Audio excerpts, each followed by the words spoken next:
Ерте заманда қазақ даласында Ақтөс атты айбатты адал төбет болыпты. Бірде елге қатал жүк келіп даланы ақ түтек боран мен үскірік аяз қысады.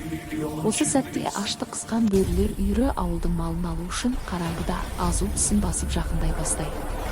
Ауылдың өзге иттері қаймығып киіз ит асасына тығылғанда, жау алдында тек Ақтөс қана қаймықпай тұрады. Дәл осы сәтте таудан денесі аттай алып, көк жалын ескен киелі сырттан пайда болады.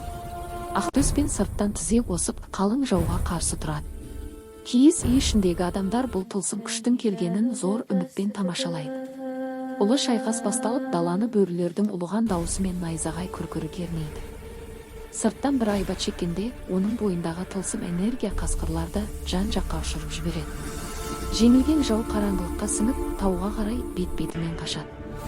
Таң ата бергенде, киелі сырттан алтын буға айналып, үнсіз ғана тұманға сіңіп кетеді. Ал Ақтөс болса ауылға маңғаз басып оралы.